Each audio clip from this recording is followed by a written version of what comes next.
আসসালামু আলাইকুম বন্ধুরা, কেমন আছেন? আলহামদুলিল্লাহ, আমি আমার পরিবারের সাথে ভালো আছি। নতুন আরেকটা রেসিপি নিয়ে চলে আসলাম, চিকেন নাগেট। চলুন মূল রেসিপিতে। 500 গ্রাম মুরগির বুকের মাংস নিয়েছি, ভালো করে ধুয়ে নিয়েছি। এখন একটা পরিষ্কার টিস্যু দিয়ে মুছে নিচ্ছি। আর পিস পাউরুটি নিয়েছি, চারো পাশের যে ব্রাউন কালার থাকে ওইগুলো কেটে নিতে হবে। পাউরুটির পিসগুলো কাটার পর একটি ব্লেন্ডার জারে আমি মাংসগুলো সব দিয়ে তা ব্লেন্ড করে নিব। ভালো করে মেশ করে নিয়েছি। এখন 1 চামচ গোলমরিচের গুঁড়ো, 1 টেবিল চামচ আদা রসুন বাটা, টেবিল চামচ সয়া সস, লবণ পরিমাণ মতো, 1 টুকরা লেবুর রস দিয়ে ভালোভাবে মাখিয়ে নিব। এর মধ্যে দিয়ে দিব আমি ওই যে পাউরুটির পিসগুলো যে ব্লেন্ড করে নিয়েছিলাম, টুকরোগুলো ওইগুলো সহ আবার ভালোভাবে মিশিয়ে নিব। স্কিপ হয়ে গেছে, আমি পাউরুটির টুকরোগুলো ব্লেন্ডারে গুঁড়ো করে নিয়েছি। এখন আমি রেস্টে রেখে দিব 10 মিনিটের জন্য। 10 মিনিট পর ফিরে আসলাম। বন্ধুরা দেখুন কত সফট, আর কোনো লাম্পস নেই। এখন এটা ভালোভাবে আবার মেখে নিচ্ছি, খুব ভালোভাবে উপর নিচে খুব ভালোভাবে। এখন কট করার জন্য 2টো ডিম, একটু লবণ আর 1 চামচ দুধ দিয়ে ভালোভাবে ফেটে নিব। এক পাশে ফেটে এক পাশে এটা এখন আমি রেখে দিচ্ছি।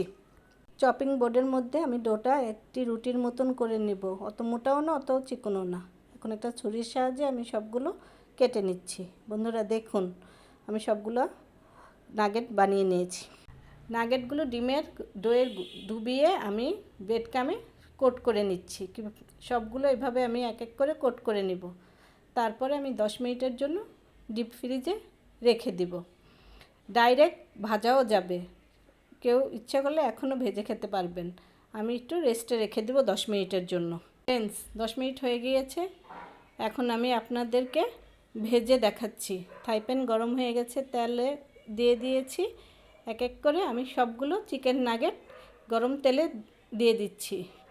গরম তেলটা অতিরিক্ত গরম করা যাবে না, হালকা, কারণ না হলে পুড়ে যাবে। চিকেন নাগেটের কিমাটা কিন্তু কাঁচা থাকে, তাই এটা লো থেকে মিডিয়াম আঁচে ভাজতে হয়। আস্তে করে যখন দেখবেন এগুলো ফুলে উপরের দিকে উঠে আসবে ভেসে, তখন মনে করবে হয়ে গেছে। আমার চিকেন নাগেটগুলো ফুলে গিয়েছে। এখন উল্টিয়ে পাল্টিয়ে আমি উঠিয়ে নিব।